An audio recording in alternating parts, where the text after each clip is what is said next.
lose how many times? 2 times. Is everybody with me? And so there will be a total, so all the way down to what I say, 53 lose. And that would be how many times? 65. 2 times. Oh, just 2 times. Hmm? 2 times. Please don't count. And that would be 2 times. And so Is that all what- of that would be 65. So how many rows would there be? Right. There will be 65 rows of data. Is everybody with me? And each row will represent what? The outcome for, That season. huh? Each row will represent the outcome for That season.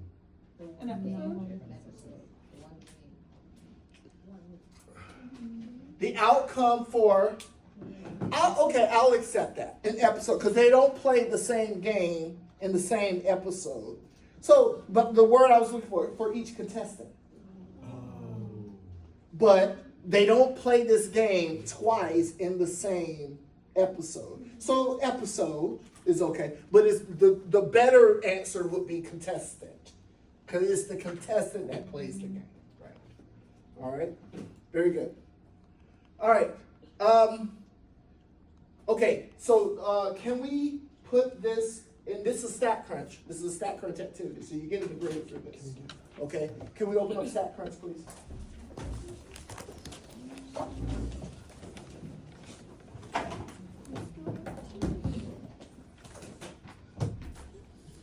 So let's pull up StatCrunch.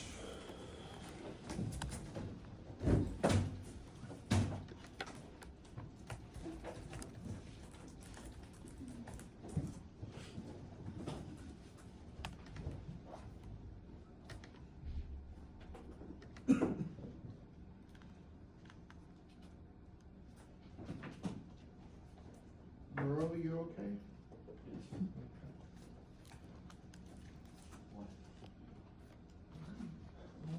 Just need somebody to take on for just a second. Are we opening the wrong one, right? Okay, let's open up StatCrunch. Do we put it in a new chart, or is there a data set that we have to Is open? yeah, we're gonna make it. Okay. And actually, we're not gonna make the data set. We're gonna just open up StatCrunch and I'll show you. We're gonna work off the summary stats. Okay, so we're gonna go. Now, to perform this hypothesis test, I'm gonna show you what menu we're gonna go to. We're not gonna enter the data, the raw data. I just wanted to see if you could see how to transfer or convert tabular data to raw data. Is everybody with me? So I just wanted to measure your ability to see that. All right. So we're gonna work off the tabular, the 46 to 65. We're gonna need that information. So, and let me remind you, you need to know how to do this in StatCrunch, because that's a part of your Exam 3 project, okay? One of these hypothesis tests you will need for your project. Is everybody with me so far? All right? And keep in mind that I will not be showing you how to do this, so make sure you understand how to do these hypothesis tests, okay? So we're gonna go to Stat for this hypothesis test. So Stat, yeah, pull out those cameras. Now the technology age. Yeah, Stat, Z-Stat. Oh, no, this is different. Stat, proportion stats, one sample with summary. We're gonna work off the summary data, okay? So let's do that one. So stats, one sample, proportion stats, one sample with summary. Okay? It says number of successes. What do we think, what value do you think we put in there? 46. 46 is the correct answer. Number of observations? 65. 65, that's the sample size, correct, sample size. Now, we are doing a right tail test, and we're not testing a value of 0.5, we're testing what value? 0.333. 0.3333, right. 33.3, 1/3, 33.33%, that's correct. Again, we're gonna do the confidence interval in just a moment, but right now, let's do the hypothesis test. All right? So after that, all we have to do is, and if you wanna know, here's an option. If you wanna know what was the critical test statistic, you can click here. What was the level of significance we said? 1%? 1. Yes. So we'll put 0.01. So in addition to getting the results of the hypothesis test, we'll also get what was the critical test statistic. Okay? Let's hit compute. We got a lot of information here. Okay? Let me move it. I'll move it down. Maybe right here. Okay. All right, so take a look at this. Okay, I know it ain't me, y'all. I know it. Doesn't that look like minus? Yeah. Mine doesn't have that. Up close. Mine doesn't I don't. either. It's the projector. The projector is doing that. Because look, it's equal. No, it says equal here. Yeah. Hold on. There you go. Is that better? Yes. There. You see, it's the projector doing that. Yeah. Okay. But let me move this up so you can see that.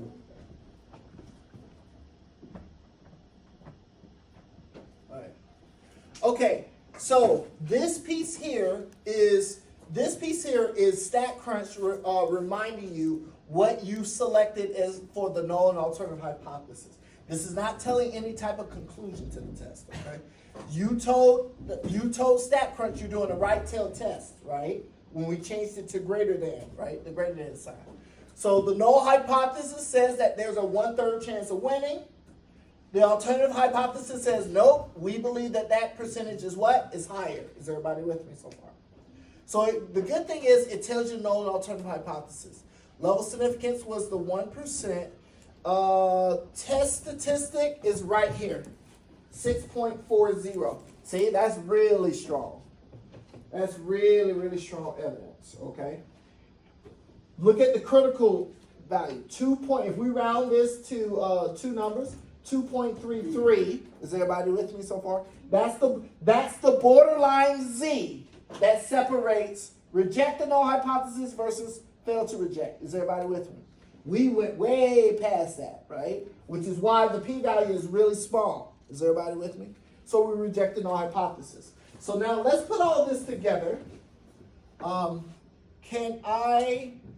don't want to erase this. I don't want to erase that. What was the confidence interval for P? We haven't covered the confidence interval Okay, I yet. was trying to, and I'm now trying to find it on here. Oh, if you want to do the confidence interval, sure, I'll show it to you. If you go, The data that we put in here is what I'm missing. I missed something. okay, so hold on. Okay, so let me go back. Let me go back then. So options, edit. I'm going. Hold on. I need to do this. I need. Hold on. Stat. Did you do stat? Proportion stats. One sample with summary. You did that. Oh, okay. Just want to make sure. I think I just missed a number. Yeah, and then you put the 40. What is this? 46. 46. And then 65. Now, if you want the confidence interval, you will click here, down here. That's not what we're doing right No, that's not what we're doing right now. Yeah, we're gonna do that. We're gonna do that after the break. Okay. And then you just hit and the output. If you want the critical test statistic, click on that, and then you can change that to 0.01. now. So where it says perform up there, it's 0.5? Oh, it's supposed to be. It was supposed to be 0.3333. Okay, I did Yeah. that. And then what did you change down lower now? Sorry. Here to greater than, because we're doing a right tail test Oh. in this example. Yeah. Mm-hmm. And then once you hit submit, you'll get this output. So the show critical value, we didn't do anything with that yet? Or did we change that? We changed it to here. We changed it to 0.01 because the level of significance is 1% It for was this the, example. it was the right. Yeah. Mm-hmm. Thank you. All right, no problem. Okay. I need. Okay. So here's the null and alternative hypothesis. Level Significance. Oh, I'm gonna write around this, y'all. Level significance was what? 1%? Okay.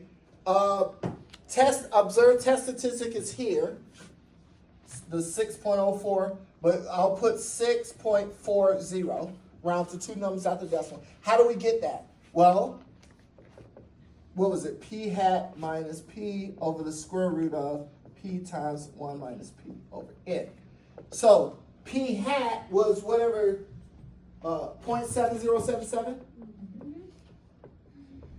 minus 0.3333 divided by square root of 0.3333 times 1 minus 0.3333 over N, which is 65. You're right.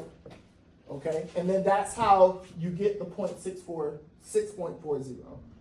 Now, you see here, see 0.7077, right? So it gives you this, the output gives you this. By the way, what is that value? That's sample proportion. That is also going to be the blank of our confidence symbol. That's the first part of the confidence symbol. What am I doing with my finger? Point. We covered that in the last lecture. That is the point of this hypothesis, but it's also the point blank of our confidence symbol we're going to cover after the break. Point estimate. That's the word I'm looking for, point estimate. I need to have a buzzer sound that's like in my pocket. I pull it out. You know, it said, sorry, time's up. Point estimate.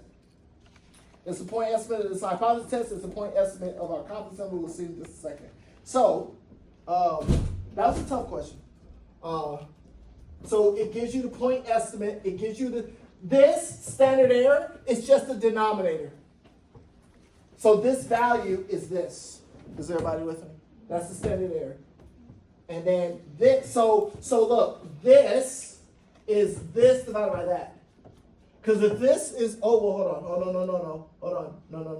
Stop. It's this minus 0.3333 divided by that gives you this. Can somebody do that? Do 0.7077. So 0.7077, or you can type this, I don't care. Minus 0.3333. Take that, so hit enter, get that answer. Divide by 0.0585. Negative 4.98. No, that's impossible. You can't get that. Can't be negative. Can't be. So if you do this minus 0.3333. 6.4. Right. So it's this minus this.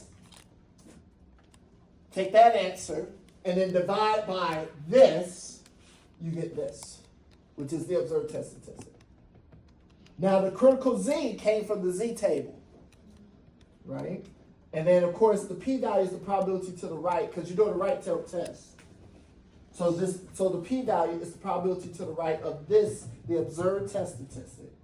Now, if you want to know how StatCrunch got this, you have to get your Z table. Look inside of the Z table, find the value closest to 0.01. So 0.01. Find the probability closest to 0.01. And then branch out to the Z to see what the Z is. So here, I'll pull up the Z table. Well, I gotta remember to bring y'all the T table next time. So you gotta find the probability closest to 0.01. Here it is. That's the closest to 0.01. Oh, hold on. Okay, that's the closest to 0.01. Negative 2.33, but remember that's probability to the left. Remember that table gives you probability to the left, so that negative 2.33 is the lower 1%. Negative 2.33. We're doing what? Right tail, the upper 1%. If that's negative 2.33, this one must be what? Positive 2.33, because remember, standard normal zeros in the middle. For every negative z, there's a positive z on the opposite end with the same area under the curve. Is everybody with me so far? So when we looked up 0.01, which was here, negative 2.33, here, it told us if we were doing a left tail test, what the critical test statistic is. But we're doing right tail. We shade the upper 1%, not the lower 1%. So if this is 1%, it's the same as that 1%. Then if that's negative 2.33, that's 2.33. Is everybody with me so far? So our critical test statistic is not negative 2.33, it's 2.33. And now you see where they got that critical z value from. It came from the statistical table. See? 2.33. Doesn't matter. P-value is very small. P-value is very small. Is some value less than 0.0001. Doesn't matter what that actual value is. Which one do we cross out? Null hypothesis or alternative? No, right. 0.01 is bigger than whatever this value is. Is everybody with me? So we reject the null hypothesis. All right? So we have captured statistically significant evidence. And it's darn good statistically significant evidence. Because there's already enough. We did a 1% level of significance. That alone says we have to see very strong evidence. Not only did we see very strong, we went way past that. Is everybody with me so far? This is very, very strong evidence. So what that says is that the winning percentage is much higher than 1/3 or 33.33% chance, okay? So now you gotta be like, well, why did that happen? You know, what is it about that game that makes it easier to win? Is everybody with me so far? You have to start thinking things like that, all right? It could be many factors. It could be the contestant has shopping skills, the level of ability of the contestant being able to shop and identify like the prices of products. You see what I'm saying? It could be that the game, they set up the game in such a way where they made one of the questions, like one of the options choices. Obviously, you're an idiot if you chose that, right? So they'll make that one the easiest one to say, it can't be that answer, okay? So what that means is whenever some type of, that's like on a test. When you have 5 possibilities, one of them is like, you're an idiot if you select that. None of the above, right? So when you do that, that means that you are increasing what's called the guessing parameter. That means you're making it easier to guess and get the correct answer, all right? So it could be for this pricing game that they say, okay, we're increasing the guessing parameter. If you got 3 options, and this one is obviously clearly not the answer, then you now, and the contestant can detect that, then what that means is that they're not going to select that. Now there's what, 50-50 chance. Is everybody with me so far? So the next thing, if I was like an intern, like I said, y'all, the scenario of this whole course is you're the intern. You'd be like, okay, if we know that one of them is like an idiot answer and that a contestant will never choose, and it's now only 2 really good choices, then maybe we should be testing not at 33%, we should be testing actually whether the true proportion is what? 50%. That's right, 50% or higher than 50%. Is everybody with me so far? Because what do we say? 1/3 chance.